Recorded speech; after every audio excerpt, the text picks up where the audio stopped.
Сәлеметсіздер ме, білім алушылар? Бүгінгі дәрісіміздің тақырыбы көркем әдебиеттің эстетикалық аспектілері.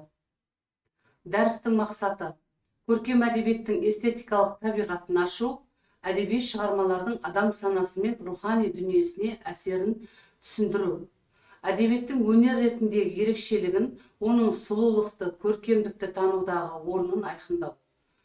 Дәрістің міндеті эстетика ұғымының философиялық ғылыми категория ретіндегі сипаттарын айқындауға үйрету, өнер категорияларының жүйесін анықтап, олардың әдебиетпен байланысын түсінуге баулу. Келесі, көркем туындылардағы эстетикалық категорияларды талдап, әдеби шығармаларды бағалауға қалыптастыру. Бүгінгі дәрісіміздің жоспарында эстетика туралы түсінік, эстетика пәнінің туу мен ғылым ретінде қалыптасуы, көркем туындылардағы эстетикалық категорияларға талдау жасаймыз. Алдымен эстетиканың анықтамасына тоқталайық. Эстетика адамның дүниені эстетикалық тұрғыдан ұғынып түсіну заңдылықтары туралы, әсемдік заңдарын арқау еткен шығармашылықтың мәнісі мен формалары туралы ғылым. Эстетика өнердің, сұлулықтың және көркем шығармашылықтың мәнін, табиғатын, заңдылықтарын зерттейтін философиялық ілім. Ол адам мен шындық арасындағы эстетикалық қатынастарды, яғни адамның әсемдікті қабылдауы, бағалауы және тудыру заңдылықтарын қарастырады. Эстетика көркемдік талғамды, қиялды, шығармашылық процесті және олардың қоғамдағы рухани мәдени қызметін түсіндіреді. Эстетика тек қана өнер саласын емес, сонымен қатар табиғатты, қоғамдағы адам мінез құлқындағы сұлулықты да қарастырады. Әсемдік материалдық және рухани дүниенің адамды ләззатқа бөлейтін сипаты. Әдебиеттегі эстетикалық аспектілер көркем шығарманың идеялық көркемдік жүйесін айқындайтын, оның мазмұны мен формасының үйлесімін қамтамасыз ететін басты категориялардың бірі. Эстетикалық өлшемдер арқылы әдебиет тек танымдық қана емес, сонымен бірге тәрбиелік, құндылық, рухани адамгершілік қызметін атқарады. Ол оқырманның дүниетанымын қалыптастырып, адамзаттық әмбебап құндылықтарға жақындатады. Ұлттық мәдени жад пен рухани дәстүрді сақтауға ықпал етеді. Ғылыми тұрғыдан алғанда эстетикалық аспекті көркемдік бейнелеу құралдарының тұтастығы, сөз өнерінің поэтикалық құрылымын айқындайтын өлшемдер жүйесі. Әдеби туындылардағы эстетикалық категориялар көркем образдар жүйесінде тоғысып, көрермен мен оқырманның эмоциялық сезімдік қабылдауына әсер етеді. Енді қысқаша эстетика тарихына тоқталайық. Адамзат тарихында эстетикалық таным тегінің тарихы өте көне дәуірлерден тамыр тартатыны белгілі. Эстетика бастапқы кезде философия мен космогонияның бір бөлігі болып, ал кейін әлемнің тұтас бейнесін жасауға қызмет етті. Космологизм деп ғарыштық үйлесімділік пен әсемдіктің адамзат әлемінен орын алғандығы туралы баяндайтын көзқарастарды айтады. Эстетика дербес ғылым саласы ретінде 18 ғасырда қалыптасты. Терминді ғылыми айналымға неміс философы Александр Баумгартен енгізіп, эстетиканы сезім арқылы таным теориясы ретінде анықтады. Александр Баумгартен эстетика атты трактатында эстетиканы сезімдік таным түрінде сұлулық жөніндегі ілім деп түсіндірді. 18 ғасырдың ортасында эстетика ғылыми философиялық пән ретінде танылды. Александр Баумгартен эстетиканы теориялық және практикалық деп жіктеп, теориялық бөлігіне эвристиканы әдемі, сезімтал, мінсіз ұғымдармен айқындай отырып, оны сезімдік қабылдауды негіздейтін сұлулық туралы ғылым ретінде бекітті. Эстетикалық жетілудің негізгі үш компоненті ақыл-ой мазмұны, тәртіп және бейнелеу деп көрсетеді.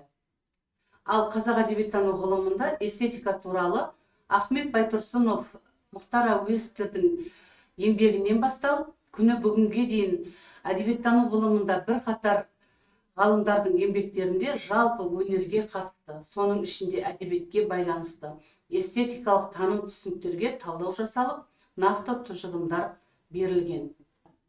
Көркем туындылардағы эстетикалық категорияларға тоқталатын болсақ, жалпы өнер категориялары эстетикалық сананың негізгі ұғымдары.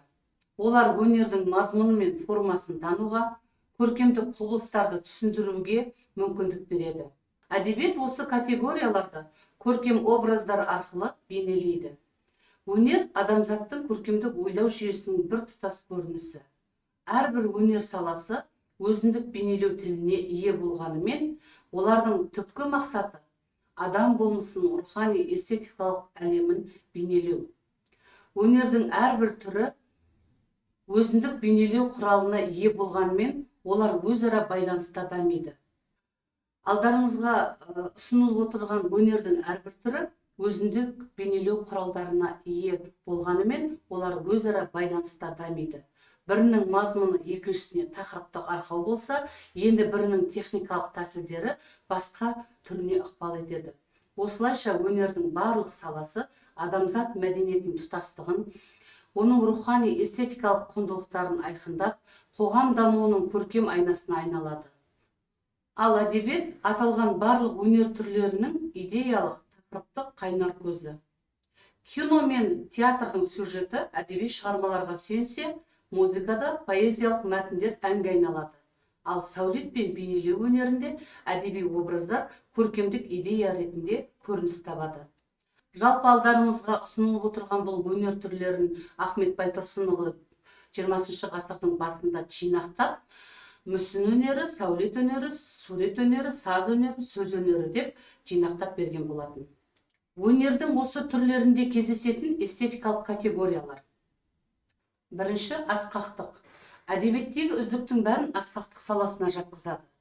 Асқақтық адам бойындағы биік мұраттарды, ерлік пен ұлы сезімдерді бейнелейтін эстетикалық категория. Ол ұлылықты, рухани қуатты, еркіндікті паш етеді.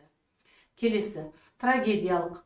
Қайшылыққа толы өмірлік құбылыстарды, адам мен қоғам арасында қақтығысты, тағдырдың қаталдығын көрсететін категория. Оның негізінде қайғы мен қасірет, сонымен қатар рухани тазару бар. Келесі, комедиялық. Күлкі арқылы әшкереленетін эстетикалық категория. Ол шындықтағы қайшылықтарды, кемшіліктерді, қоғам мен жеке адамның мінезіндегі күлкілі жайттарды бейнелейді. Келесі, ұсқынсыздық. Үйлесімсіз, көріксіз адам табиғатына әсемдікке қарсы құбылыстарды бейнелейтін категория. Ол эстетикалық қабылдауда жағымсыз әсер қалдырады. Келесі категориямыз құлдыраушылық, рухани әлсіздікті, өмірлік мұраттардан алыстауды, құндылықтардың құлдырауын білдіретін категория. Келесі, сұмдық, адам бойындағы үрей, қорқыныш тудыратын құбылыстарды бейнелейтін категория. Ол әдетте қақтығыс, апат, зорлық көріністерімен байланысты. Келесі, бейберекеттілік. Бұл ретсіздік пен жүйесіздікті білдіретін категория. Ол көркемдік үйлесімге қарсы, бір-бірімен байланысы жоқ, алақұла құбылыстарды суреттейді. Үйлесімділік. Әртүрлі құбылыстар мен элементтердің бірлігін, жарасымдылығын, тепе-теңдігін білдіретін категория. Сұлулықтың негізгі шарты осы үйлесімділікпен байланысты болады. Сонымен бүгінгі дәрісімізді қорытындылайтын болсақ, әдебиеттегі эстетикалық аспекті тек өнер туындысының ішкі поэтикасын ғана емес, оның қоғамдағы әлеуметтік мәдени қызметін де айқындайды.